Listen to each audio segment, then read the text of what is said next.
हम प्रभु के नाम का धन्यवाद करते हैं इस सुंदर समय के लिए जो उसने हमें दिया कि आज फिर से एक बार प्रभु के वचन पर हम ध्यान दे सकते हैं। आज 30 अप्रैल है और शाम के इस समय 6:30 बजे हैं जब हम इस बाइबल अध्ययन में भाग ले रहे हैं जो पोस्ट ईस्टर बाइबल अध्ययन की श्रृंखला में है। और मेरी आशा है कि इन दिनों में हम इस बाइबल अध्ययन से आशीष प्राप्त कर रहे हैं। आज हमारे ध्यान का विषय होगा द्वितीय मिशनरी यात्रा के दौरान संत पौलुस और सिलास का फिलिप्पी शहर में जाना, और हम इस पर आज गौर करेंगे, ध्यान देंगे। पर इससे पहले कि आज के अध्ययन को हम करें, आइए हम प्रार्थना करें। स्वर्ग और पृथ्वी के स्वामी, अनंत काल के राजा, जीवन को संभालने वाले, मानव जीवन में शांति को भरने वाले, हम धन्यवाद देते हैं कि आज शाम के समय प्रभु आपने अपने वचन को पढ़ने और समझने के लिए हमारे मनों को खोला है। हम चाहते प्रभु कि हम आपके वचन के गूढ़ भेदों को जाने और अपने जीवन को आपके योग्य बना सकें। हमारा उद्धारकर्ता प्रभु यीशु मसीह के पवित्र नाम से मांगते हैं, आमीन। संत पौलुस के जीवन में हम 3 मिशनरी यात्राओं को पढ़ते हैं। पहली बार जो मिशनरी यात्रा के लिए वो गया, वो उसका वर्णन हम पाते हैं प्रेरितों काम के 13वें अध्याय में, जहाँ पौलुस अपने मित्र जो परमेश्वर का दास था और जिसके द्वारा पौलुस को प्रोत्साहन की प्राप्ति हुई थी, वो मिशनरी यात्रा में गया। इसका वर्णन हम प्रेरितों काम के 13 अध्याय के अंदर पाते हैं, जहाँ लिखा है कि अंताक्या की कलीसिया में, प्रेरितों काम 13 अध्याय 1 पद से, कई नबी और उपदेशक थे, जैसे बरनबास और शमौन जो नीगर कहलाता है, और लुकियुस कुरेनी, और चौथाई देश के राजा हेरोदेस का दूध भाई मनाहेम और शाऊल, ये सब वहाँ मौजूद थे जो उपवास के साथ अंताक्या में प्रभु की बाट जो रहे थे। प्रभु ने उनसे कहा कि इस काम के लिए, मेरे इस काम के लिए तुम 2 व्यक्ति को भेजो, बरनबास और शाऊल को।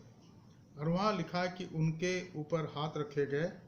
यह लिखा है, अतः वे पवित्र आत्मा के भेजे हुए सिलूकिया को गए और वहाँ से जहाज पर चढ़कर साइप्रस को चले।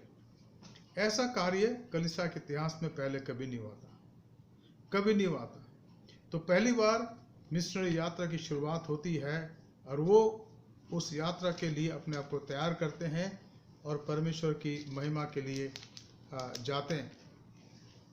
लेकिन जब वो यात्रा पूरी हो गई, उस यात्रा के दौरान पौलुस को लुस्त्रा में पत्थर से मारा गया और समझकर कि वो मर गया है, उसको घसीटकर नगर के बाहर छोड़ दिया गया।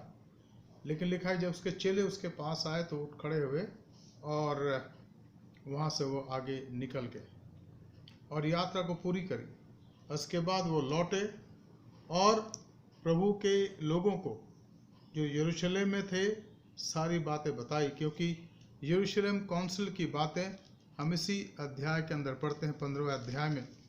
अगर आप देखें तो यहाँ इस बात का वर्णन किया गया है, इस बात को समझाया गया है, इस बात को बताया गया है। अगर आप 14 अध्याय को देखें प्रेरितों काम के और उसके 24 पद से, तब यहाँ लिखा है, तब पिसिदिया से होते हुए वे पंफुलिया पहुँचे, फिर पिरगा में वचन सुनाकर अत्तालिया में आए और वहाँ से वे जहाज पर अंताक्या गए, जहाँ से वे उस काम के लिए जो उन्होंने पूरा किया था परमेश्वर के अनुग्रह में सौंपे गए थे।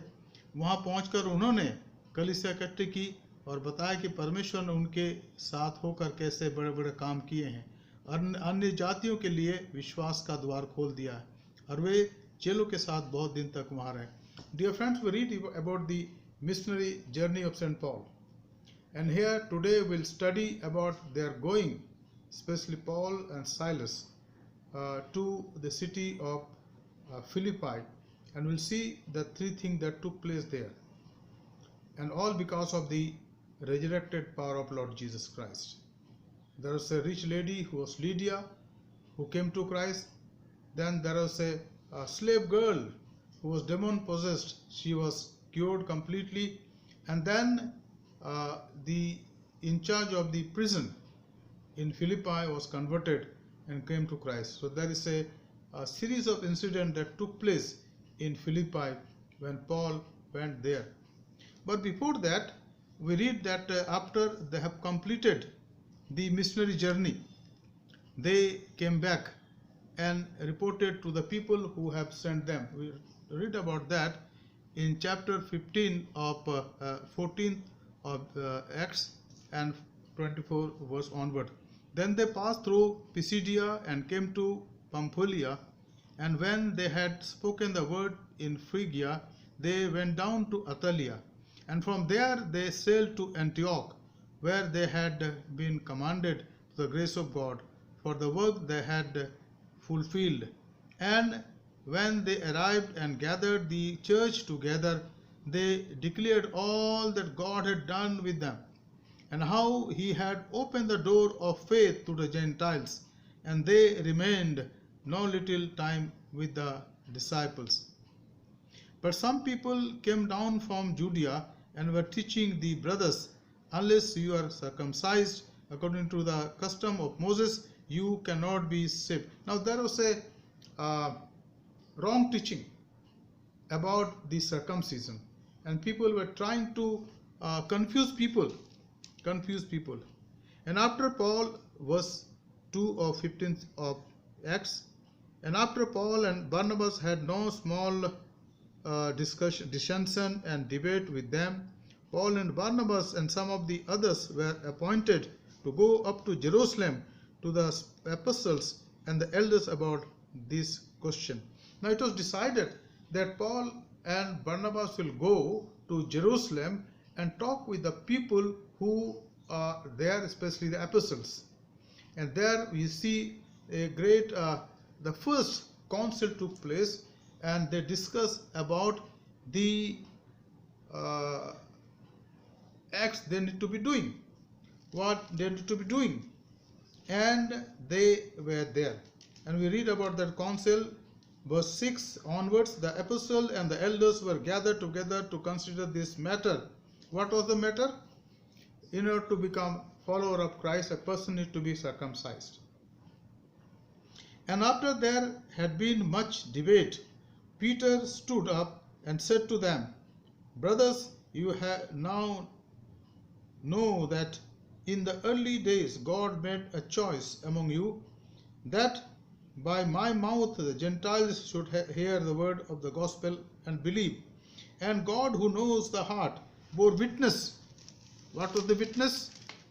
That to them by giving them the Holy Spirit, just as he did to us. And he made no distinction between us and them, having cleansed their hearts by faith. Now therefore, why are you putting God to the test by placing a yoke on the neck of the disciples that neither our fathers nor you have been able to bear? But we believe that we will be saved through the grace of the Lord Jesus Christ, just as they will. So the assembly, they gathered in Jerusalem. That was the first assembly, a council of the church with the disciple of Jesus Christ. And what was their decision? That decision was very, very important. That decision was very, very important. And we read about the decision. Therefore, my judgment, and who says definitely the Simon and also James. Therefore, my judgment is that we should not trouble those of the Gentiles who turn to God, but should write to them to abstain from the things polluted by idols, and from sexual immorality, and from what has been strangled, and from blood, and from ancient generations. Moses had in every city those who proclaim him, for he is read every Sabbath in the synagogue.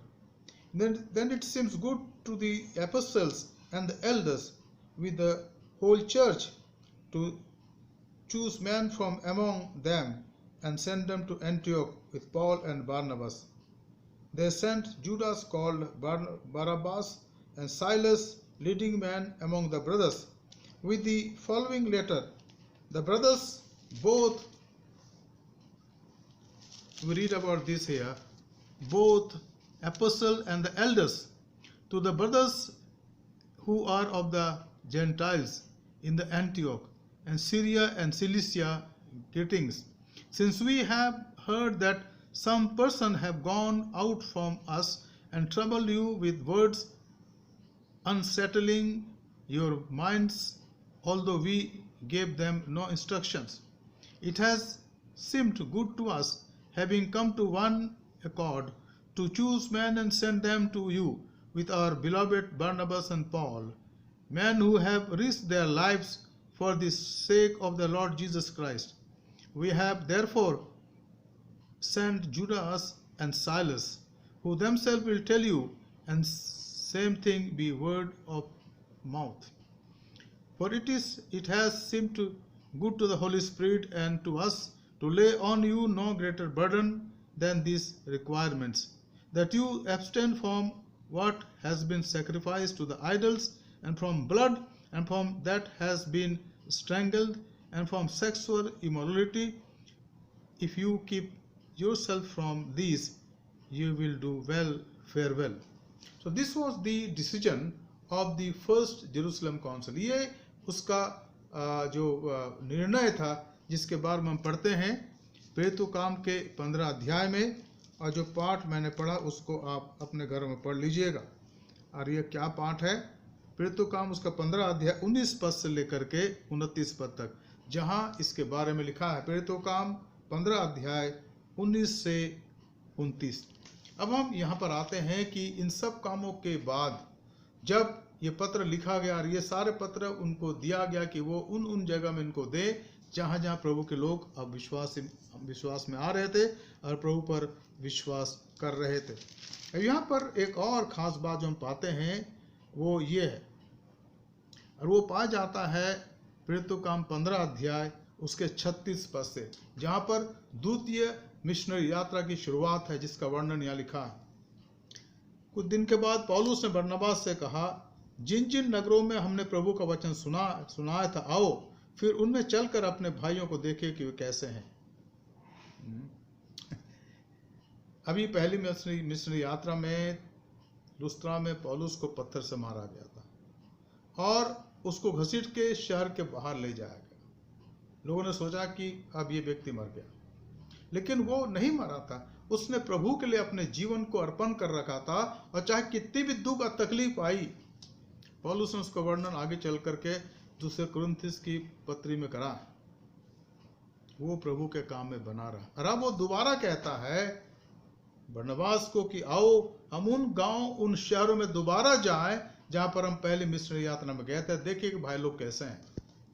कितना बड़ा बोझ उसके हृदय के अंदर था missionary यात्रा के लिए। किसकी यात्रा के लिए? अपने जीवित प्रभु की यात्रा के लिए, उसके वचन को सुनाने की यात्रा के लिए, ताकि हर जगह जहां जहां पौलुस जाए और उसके साथी जाए वो सुसमाचार का प्रचार करे। इस प्रकार से वो उस यात्रा में निकले। एक थोड़ी सी यहाँ पर परेशानी आई। बरनबास ने जॉन मार्क को चुन लिया और तब पौलुस ने सिलास को चुन लिया और वो दूसरी मिशनरी यात्रा में चले गए।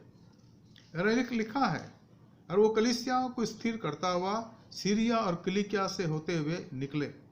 फिर वो दिरबे और लुस्त्रा में भी गया। वहाँ तीमुथियुस नाम एक चेला था, लुस्त्रा में भी गया, जहाँ उसको पत्थर से मारा गया, वहाँ पर भी पहुँचा। ये इसकी हिम्मत थी पवित्र आत्मा की सामर्थ्य से। अगर मैं होता, अगर आप में से कोई होता है तो कहे भैया वहाँ तो नहीं जाना, वहाँ तो मुझे मारने को ही थे, मुझे मार ही डाला था। पर दूसरी मिशनरी यात्रा के दौरान वो चल पड़े, और यहाँ लिखा है कि वे दिरबे और लुस्त्रा में भी गए, और वहाँ से तीमुथियुस जो नाम एक चेला था, जो पहली मिशनरी यात्रा के दौरान जब पहली बार पौलुस वहाँ पर था। और निश्चित रूप से इस तीमुथियुस ने देखा था कि पौलुस को मारा जा रहा है, पत्थर से मारा जा रहा है, वो उसका गवाह था और उस गवाही की वजह से इसने विश्वास करा। यह लिखा, वो लुस्त्रा और इकोनियम के भाइयों में सुनाम था यानी तीमुथियुस। पौलुस की इच्छा थी कि वो उसके साथ चले। जो यहूदी लोग उन जगहों में थे उनके कारण उसने उसका खतना किया, क्योंकि वे सब जानते थे कि उसका पिता यूनानी था। और वे नगर नगर जाते हुए उन विधियों को जो यरूशलेम के प्रेरितों और प्राचीनों ने ठहराई थी, यानी पहले यरूशलेम काउंसिल के द्वारा जिसका वर्णन प्रेरितों काम के 15 अध्याय में है, उनको बताते रहे और लोगों को मानने के लिए उनको समझाते रहे। इस प्रकार कलीसियाएं विश्वास में स्थिर होती गई और संख्या में प्रतिदिन बढ़ती चली गई। ये मित्र यहाँ पहली बात है जिसको हम देखते हैं। पौलुस और सिलास जब मिशनरी यात्रा में आए तो उन्होंने कलीसियाओं को स्थापित किया और उनको स्थिर किया विश्वास में, कलीसियाओं को स्थिर किया विश्वास में। और हम लोग जो इस कार्य को करते हैं, मैं प्रतिदिन आपसे मिल रहा हूँ, इसके पीछे मेरा कोई और कारण नहीं है। अब ये मैं सोचना कि भाई साहब तो अपने घर में आराम से इसलिए 1 घंटा बोल लेते हैं ताकि उनका मन बहल जाए, जी नहीं, कोई मन बहलाने का काम नहीं है। केवल एक ही उद्देश्य है, एक बोझ है कि हम जो विश्वासी हैं इस लॉकडाउन के इस उधेड़ बुन में हम निराश ना हो जाए, हताश ना हो जाए। हमारे अंदर जो प्रभु की लौ जल रही है पुनरुत्थान की, वो जलती रहे कि हमारा प्रभु जीवित है, पुनरुत्थित प्रभु है और उसने हमारे लिए अपने आप को दे दिया। इसलिए हमें अपने आप को स्थिर करना है और कलीसिया को स्थिर करना। इसलिए ये बाइबल स्टडी रोज मैं आपके लिए रख रहा हूँ। अब मैं जानता हूँ कि इसमें बहुत से लोग भाग ले रहे हैं, बहुत से लोग भाग ले रहे हैं, और आप भाग लेते रहें, इससे आपको आशीष मिलेगा। दूसरों को इसमें इन्वाइट करिए। मैं कहता हूँ दूसरों को इन्वाइट करिए। एक भाई ने मुझसे कहा, पादी साहब को पता है कितने दूसरे लोग सुन रहे हैं? तो मैंने कहा उन्हीं के लिए तो है ही, उन्हीं के लिए है। अगर कोई खोजी है सत्य के, अगर कोई आत्मिक रूप से अंधकार में है, आत्मिक रूप से अंधकार में है, उन्हीं के लिए ही है। यहाँ कोई ऐसी बात की चर्चा नहीं हो रही है जिससे किसी को दुख पहुंचे या किसी को ठेस लगे। ये सुसमाचार है जो सबके लिए बराबर है। परमेश्वर ने जगत से ऐसा प्रेम करा ताकि जो कुछ वह विश्वास करे, जो कोई विश्वास करे, और इसलिए ये बांटा जा रहा है। दूसरी बात 6वां पद 16 अध्याय का, प्रेरितों काम, वे फ्रूगिया और गलतिया प्रदेशों में होकर गए क्योंकि पवित्र आत्मा ने उन्हें एशिया में वचन सुनाने से मना किया। And they went through the region of Phrygia and Galatia or Galatia, having been forbidden by the Holy Spirit to speak the word in Asia. पवित्र आत्मा ने मना करा। पवित्र आत्मा की व्यक्ति है जो इन लोगों की अगुवाई कर रहा था। और आज भी अगर हम प्रभु के लिए सच्चे हैं, प्रभु के लिए नम्र और दीन हैं, तो प्रभु का आत्मा हमारी अगुवाई करता है। प्रभु की आत्मा हमारी अगुवाई करता है। वो बताता है, वो मुझे खुद बताता है। मैं अपने बारे में बताता हूँ, वो मुझे खुद बताता है। जब मैं सोता हूँ कभी कभी रात को, दोपहर, आधी रात को या भोर के समय, ये करो, ये करो। अब मैं करता हूँ, लोग आशीष प्राप्त हैं। और केवल मुझे नहीं, लेकिन बहुत से पासवान हैं, बहुत से प्रभु के सेवक हैं जिनको प्रभु अपने आत्मा का अभिषेक जिनको उसने दिया है, उनसे वो बातचीत करता है कि वो ये कार्य करें। और जब वो उसी प्रकार से करते हैं, लोग आशीष प्राप्त करते हैं। ये होता है। तो पवित्र आत्मा ने पौलुस को मना करा, सिलास को मना करा कि इस बात के लिए कि वे एशिया में सुसमाचार का प्रचार ना करें, अभी थोड़े दिन के लिए रुक जाएं। उन्होंने मूसिया के निकट पहुंचकर बितूनिया में जाना चाहा, परंतु यीशु के आत्मा ने उन्हें वहां जाने नहीं दिया। एक बार और अब देखते हैं कि वो लोग वहां रुक गए और बितूनिया में जाना चाहे, लेकिन प्रभु के आत्मा ने कहा नहीं। And when they had come to Mysia they attempted to go into Bithynia, but the spirit of Jesus did not allow them.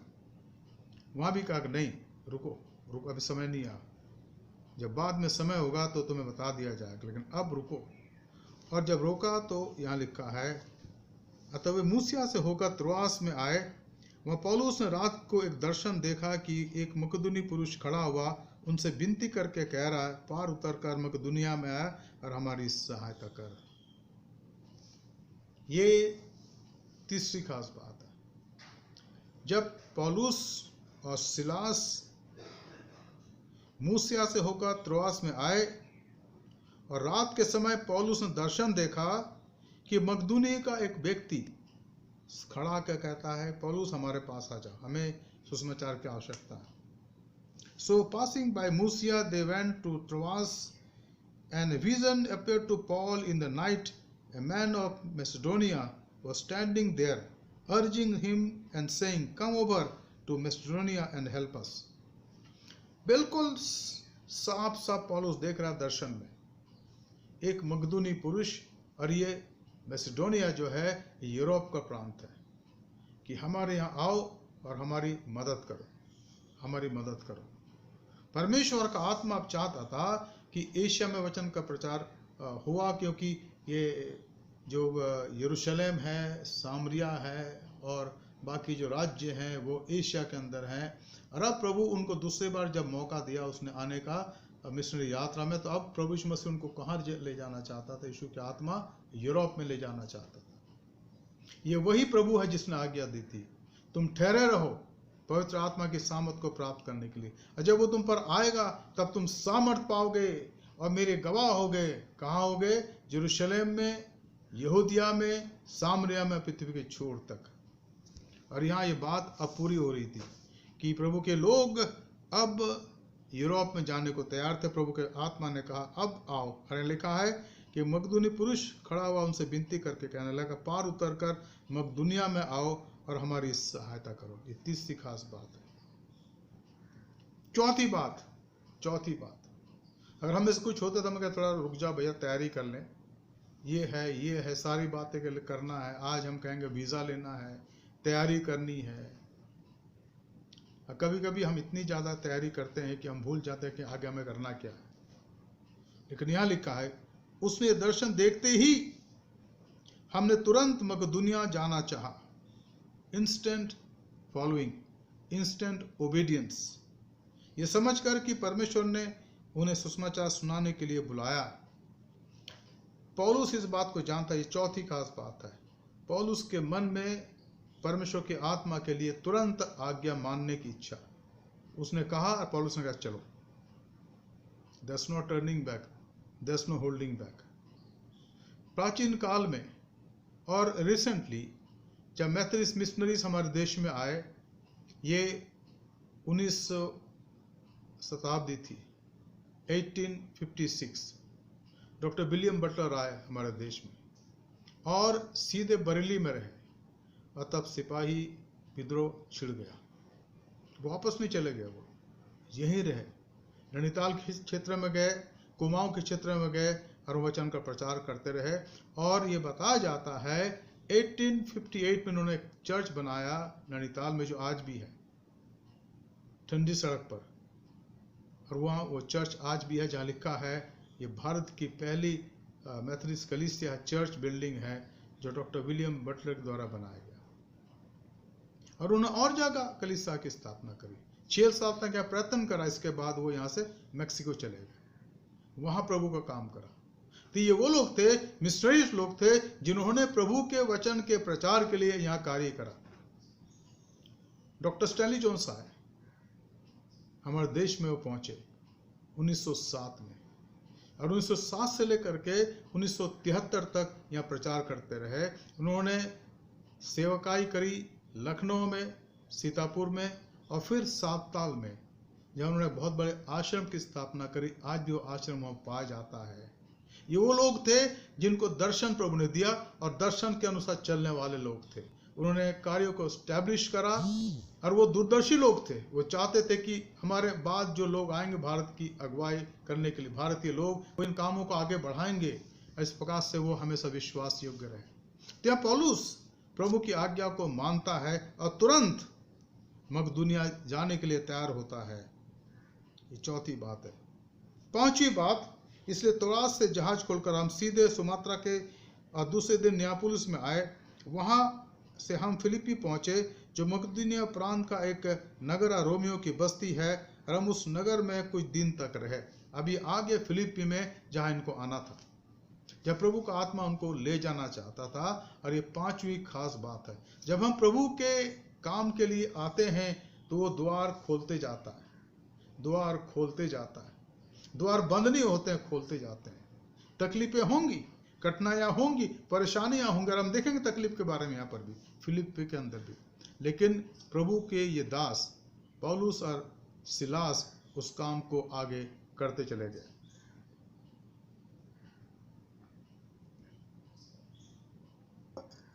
छठवीं बात, सबत के दिन हम नगर के फाटक के बाहर नदी के किनारे यह समझकर गए कि वहां प्रार्थना करने का स्थान होगा, और बैठकर उन स्त्रियों से जो इकट्ठी हुई थी बातें करने लगे।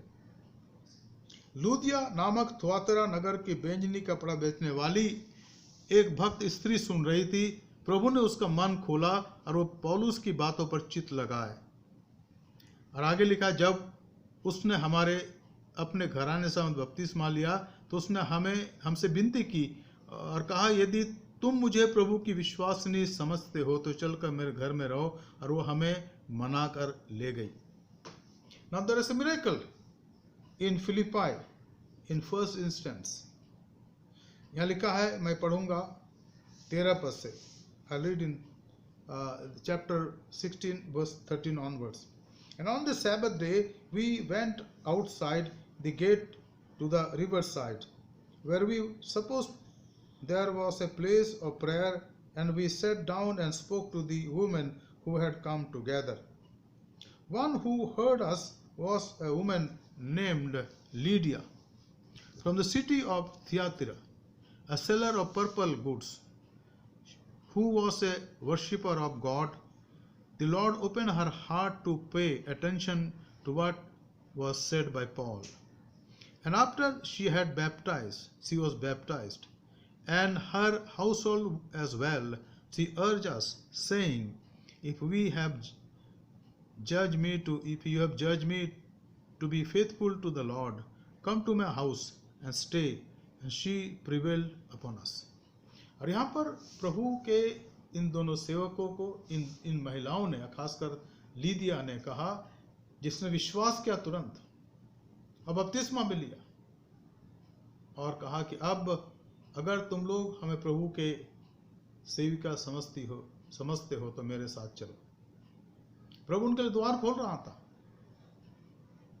किसी व्यक्ति ने कहा है कि पहला व्यक्ति जिसने यूरोप में विश्वास किया ये महिला थी, जिसका नाम था लीदिया। और प्रभु ने उसके जीवन के द्वारा एक बड़ा काम करा। As they were going to the place of prayer, we were met by a slave girl who had a spirit of divination and brought her owners much gain by fortune telling. जब हम प्रार्थना करने की जगह जा रहे थे, ये दूसरे दिन की बात है, अगले दिन की बात है, तो हमें एक दासी मिली जिसमें भावी कहने वाली आत्मा थी, और भावी कहने से अपने स्वामियों के लिए बहुत कुछ कमा लाती थी। Now this is another incident that took place in the life of Paul and Silas in the city of Philippi.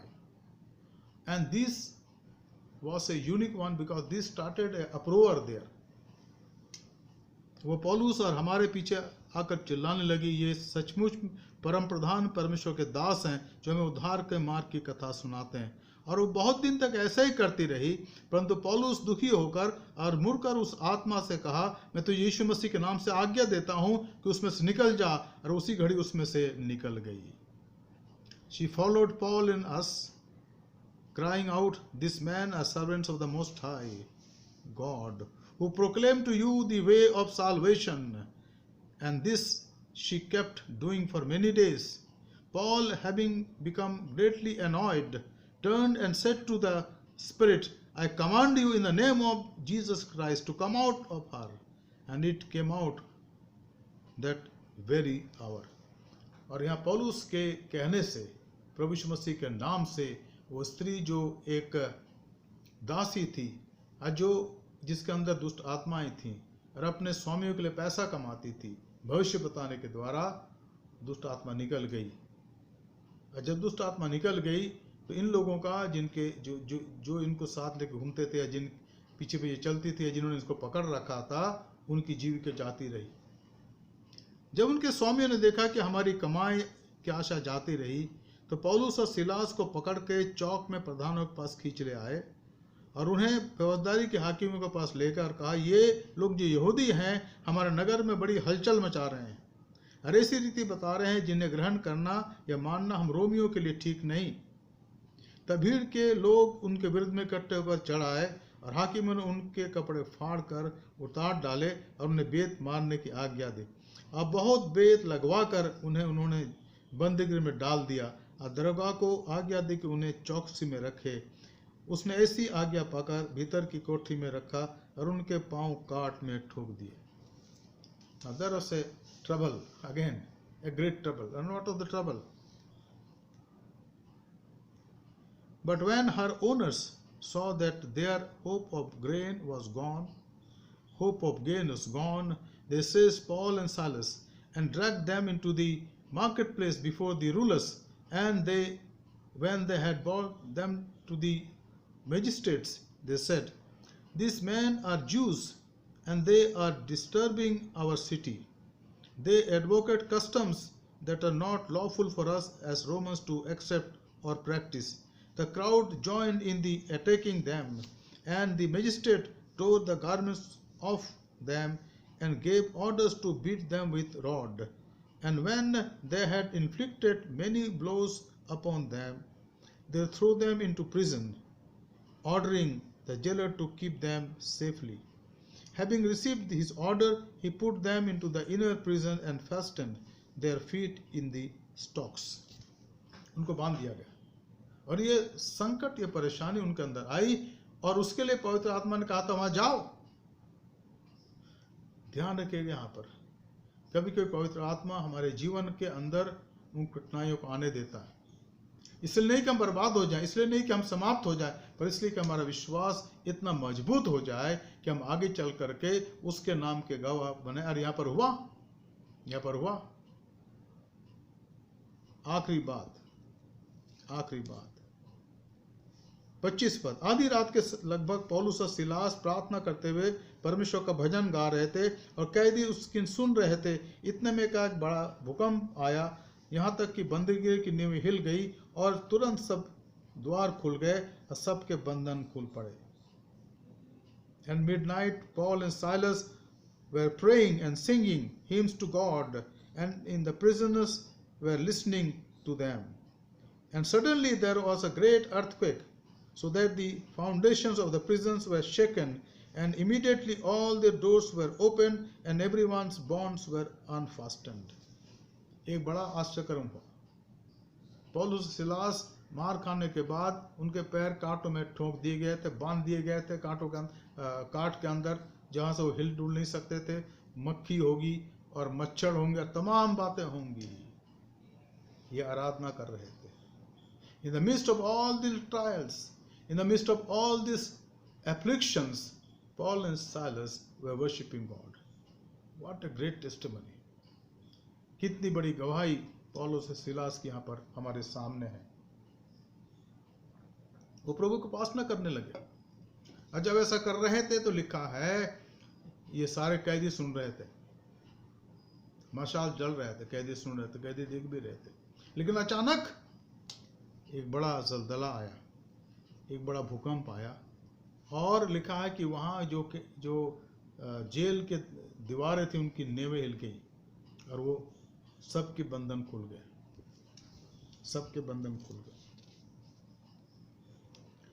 27 पद। दरोगा जाग उठा, जो सो रहा था जाग उठा और बंदीगृह के द्वार खुले देख करके समझा कि कैदी भाग गए हैं, अतः उसने तलवार खींचकर अपने आप को मार डालना चाहा।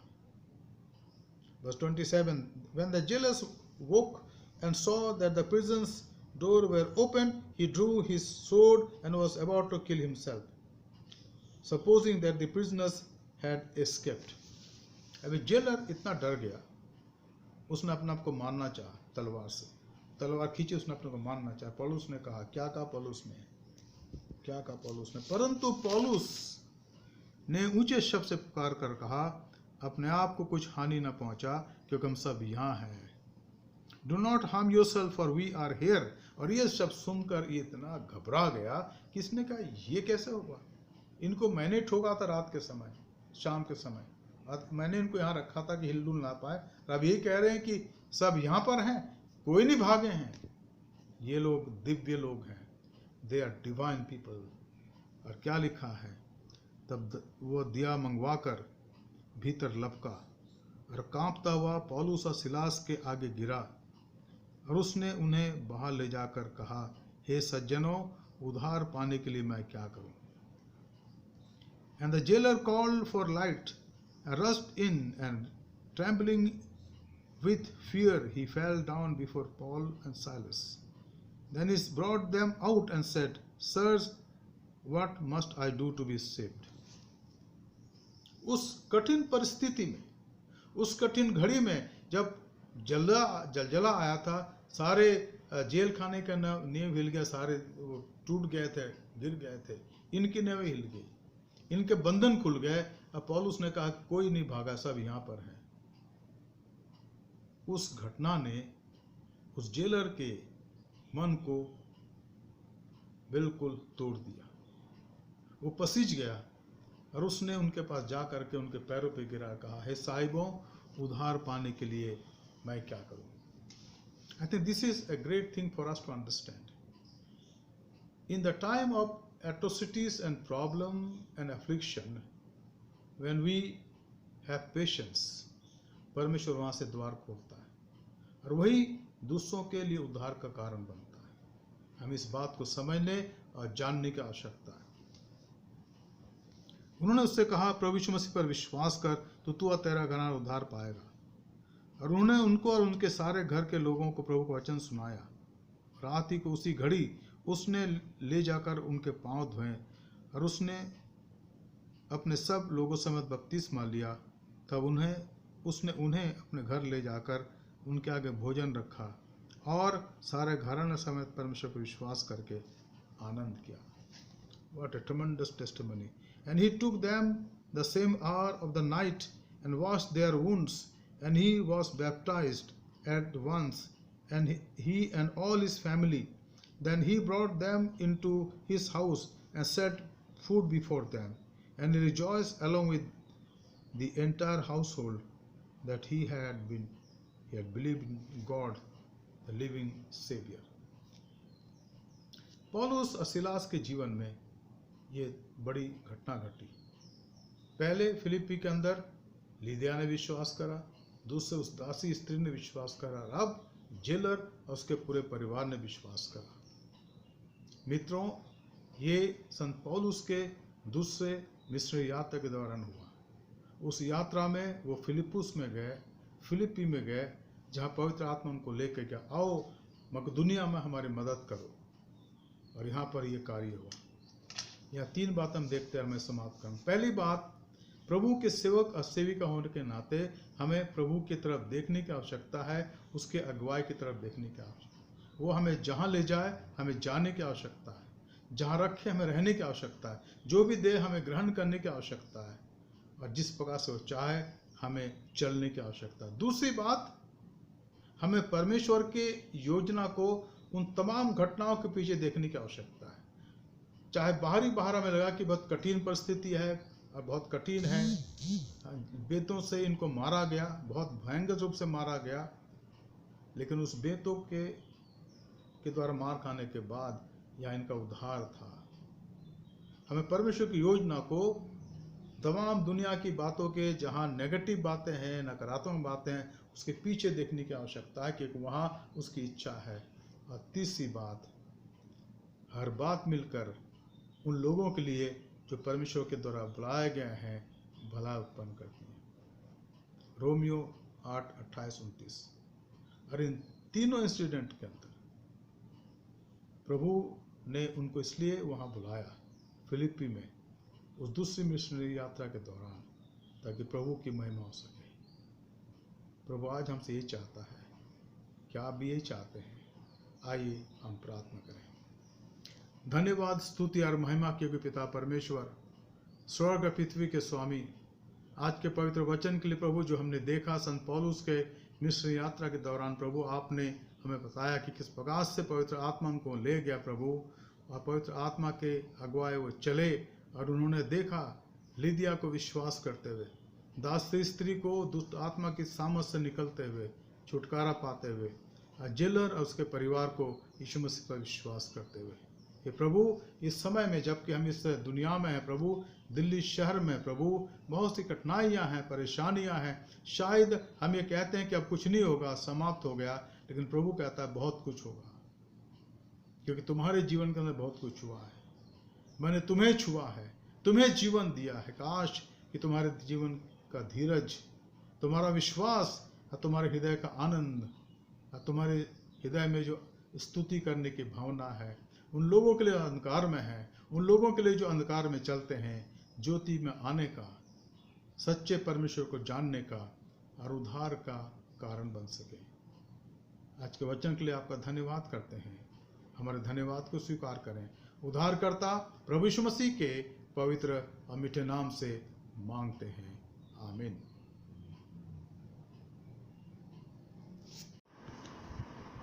और अब हम खास गीत सुनेंगे मिसेस कंचना विल्सन और उनकी बेटी एंड्रिया की तरफ से। Let us have a special number from Kanchana Wilson and Andrea, her daughter.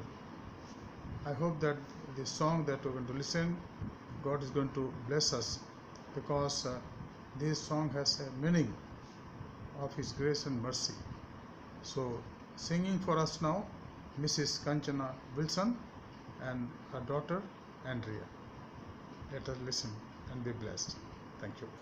यीशु तुम्हें बुला रहा, एक नजर तो मोड़ लो, क्यों ये गुनाह लिए चले, उसको यहीं पे छोड़ दो। यीशु तुम्हें बुला रहा।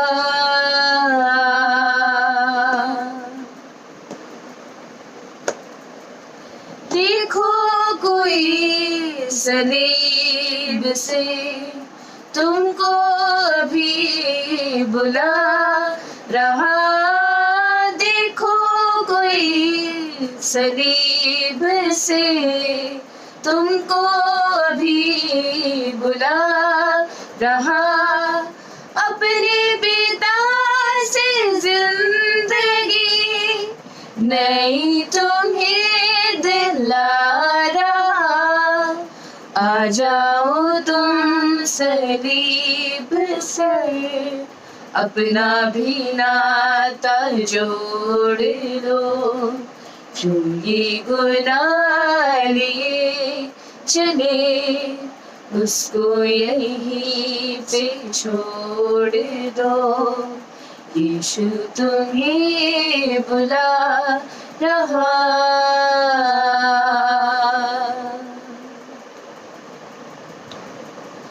रुक के जरा तो सोचो तुम, मरने के बाद होगा क्या, रुक के जरा तो सोचो तुम, मरने के बाद होगा क्या, मिली जो तुमको जिंदगी प्रभु को से दोगे क्या, ले लो तुम जिंदगी नहीं, नक्शे कदम भी मोड़ लो, क्यों ये गुनाह लिए चले, उसको यहीं पे छोड़ दो।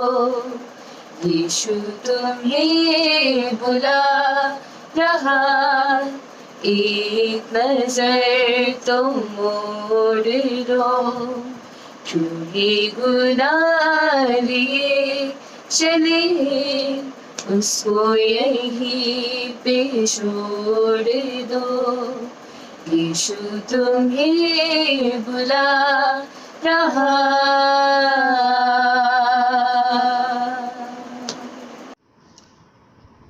प्रिय भाई और बहनों, आज हमने संत पौलुस के द्वितीय मिशनरी यात्रा के दौरान फिलिपी में सुसमाचार प्रचार करने के बारे में सुना और हमने 3 लोगों के बारे में जाना जिन्होंने विश्वास किया। सबसे पहले लीदिया जो एक धनी स्त्री थी, दूसरी एक दासी लड़की जिसमें दुष्ट आत्मा थी जो ठीक करी गई, और उसके बाद जेल का दरोगा। अब मेरा विश्वास है कि हमने इन वचनों से आशीष प्राप्त करी है। मित्रों, पिछले कई दिनों से हम हर रोज वचन पर गौर कर रहे हैं और मेरी आशा है कि हम इस आशीष प्राप्त कर रहे हैं। परमेश्वर आपसे बातचीत करता है, परमेश्वर मुझसे बातचीत करता है।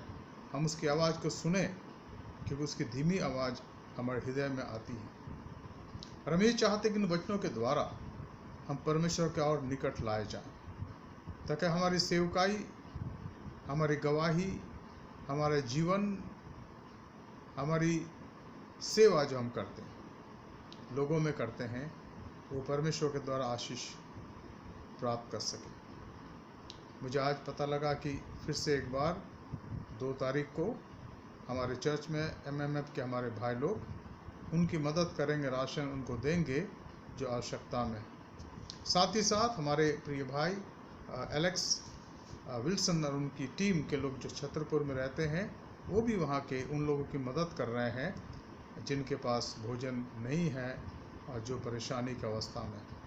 इन सब के लिए हम प्रभु का धन्यवाद देंगे।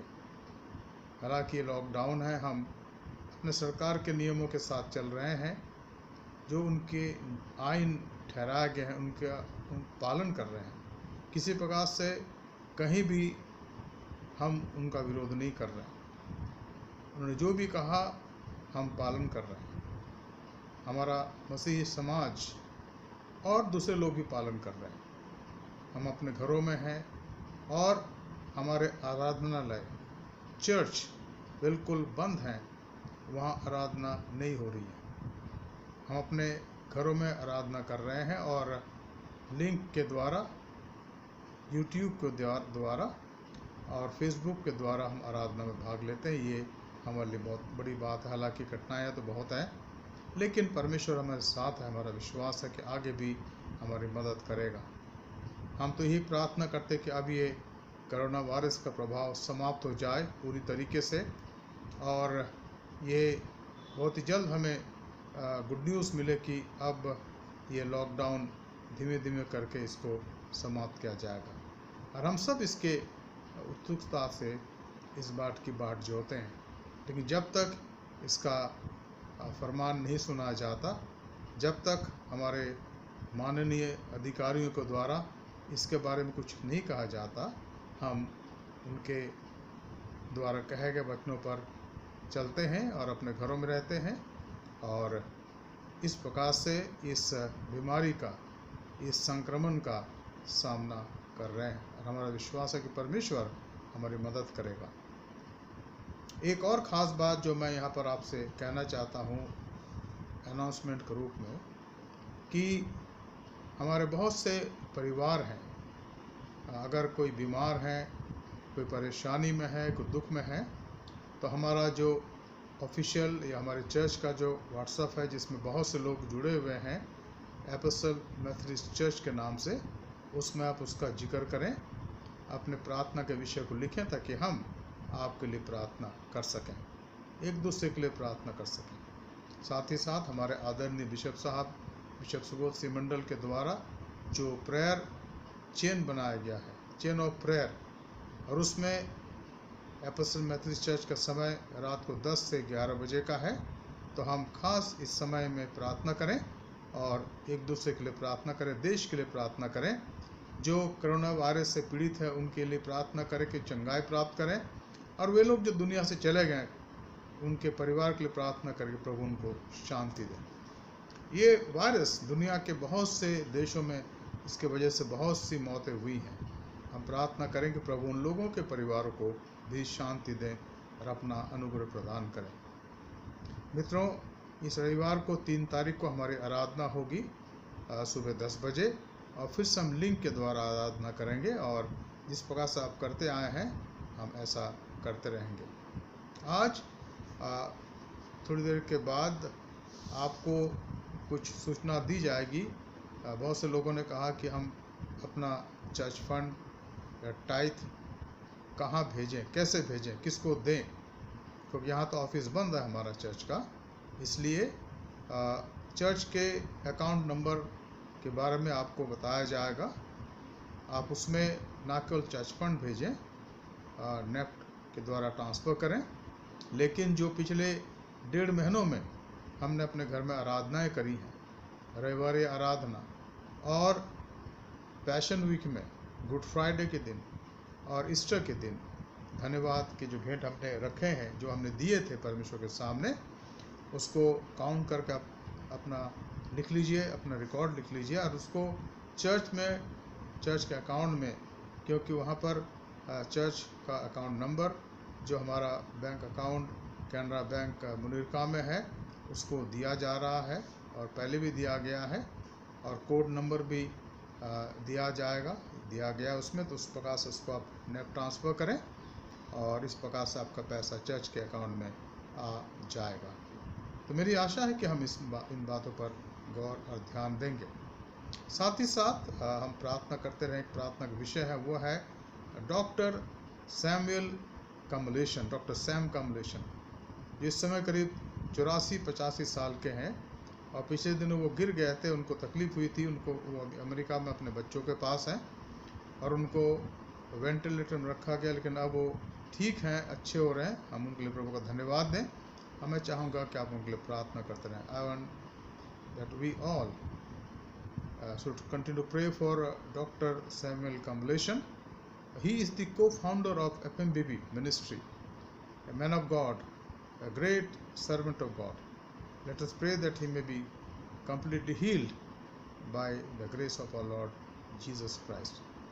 साथ ही साथ हम प्रार्थना करें डॉक्टर मुर्मू के लिए। डॉक्टर मुर्मू जो चर्च ऑफ नॉर्थ इंडिया के पटना डायसिस के हिरनपुर में स्थित, जो पाकुड़ डिस्ट्रिक्ट में है झारखंड में, वहाँ सेंट लुक्स हॉस्पिटल के अंदर करीब 45 साल तक सेवा करते रहे हैं।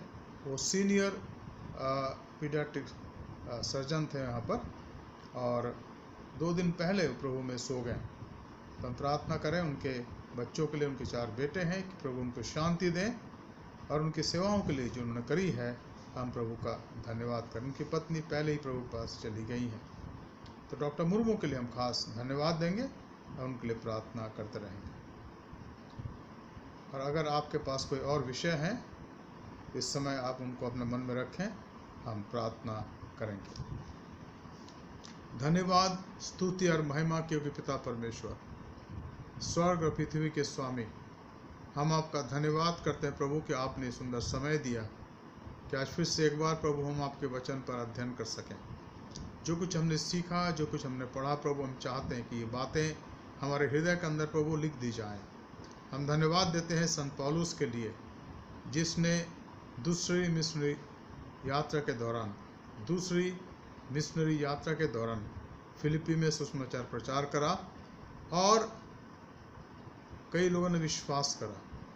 यूरोप में पहली बार सुसमाचार का प्रचार हुआ। Lord we thank you and praise you for the second missionary journey of St. Paul with his friend Silas and those who were with him. We thank you, Lord, for their great testimony of visiting this town of Philippi, the first town in Europe, in Macedonia. We thank you, Lord, for their witness, because Lydia believed the slave girl was delivered from the demonic powers, and she also believed. And then definitely, Lord, this jailer who with his family also believed and started following Jesus Christ. We thank you, Lord, for this message that has come to us this evening, and we pray, God, as we continue to live in this world, let us be thankful to you, Lord, for the gospel of Jesus Christ, which liberates, which makes our life happy, peaceful and hopeful. Lord, we pray for all of us, our congregation of Apostle Methodist Church. We pray for each family, our elders, our youth, our children, our WC sisters, MYF members, MMA fellowship brothers, and entire congregation, Lord, of Nepali, Hindi and English congregation. Let your grace be upon us. Accept our thanksgiving, Lord. We praise you and thank you for all your blessings that you have been bestowing upon us, Lord. We pray for people who are affected by this coronavirus, Lord. Touch and heal them. And those who have left this world, pray for their families, Lord. Give them peace. And we pray for others, those who are not well. Touch them and heal them, Jesus. Pray for those who are in real sad situation. They have lost their loved ones, Lord. We pray, let your peace be their portion. We thank you, Lord, for today's Bible study. And we pray, O God, let your grace be upon us. Bless this church of Apostle Methodist congregation. Pray for our Bishop Subhasi Mandal, Madam Sudipta Mandal, all the DSS, all the pastors, all the congregations, especially our South Delhi district. Let your grace and mercy be upon us. We thank you, Lord, that you heard our prayer. In Jesus' matchless name I pray. Amen. आए हमारे बाप, तू जो आसमान पर है, तेरा नाम पाक माना जाए, तेरी बादशाहत आवे, तेरी मर्जी जैसे आसमान में पूरी होती है, ज़मीन पर भी हो। हमारे रोज की रोटी आज हम बख्श दे, आज जिस प्रकार से हम कसूरवारों को माफ़ करते हैं, तू भी हमारे कसूरों को माफ़ कर। हमें आजमाइश में ना ला, बल्कि बुराई से बचा, क्योंकि बादशाहत, कुदरत और जलाल हमेशा तेरी है। आमीन। अब हमारे खुदा यीशु मसीह का फजल, खुदा बाप की मोहब्बत, रूहुल कुद्दुस की इफ़ाक़त और शराकत हमें हर एक के साथ, हमारे ख़ानदानों के साथ, हमारे मित्रों के साथ, ख़ासकर सत्य के खोजियों के साथ इस समय और हमेशा तक होती रहे। आमीन। यीशु ही प्रभु है। प्रभु आपके साथ रहे, आपकी मदद करे और आपका जीवन निरंतर उसकी गवाही में व्यतीत हो, यही हमारी प्रार्थना है। परमेश्वर आपके साथ रहे। यीशु ही प्रभु है। धन्यवाद। जय मसीह।